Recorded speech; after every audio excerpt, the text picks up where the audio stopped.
Hello friends, తింటే పెదనాన్న వాళ్ళ ఇంటికి వచ్చి ఆడుకుంటున్నాం. మా తమ్ముడు చూడండి షార్ట్స్ కొడుతున్నాడు.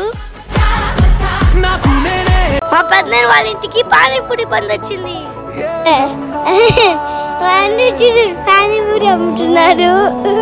పానీపూరి పానీపూరి ఆ పానీపూరి 10 రూపాయలు పానీపూరి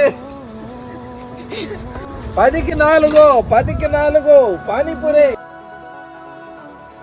అందరం 2 రౌండ్లు పానీపూరి వేసేసాం. టేస్ట్ బాగుంది.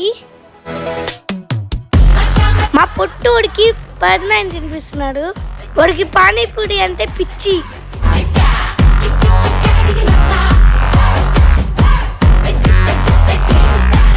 ఇప్పుడు నేను మా పెదనాన్న గోపి తింటున్నాం. ఈ డామినోస్ పిజ్జాతో ఫినిషింగ్ ఇచ్చేసాం. థ్యాంక్ యూ పెదనాన్న.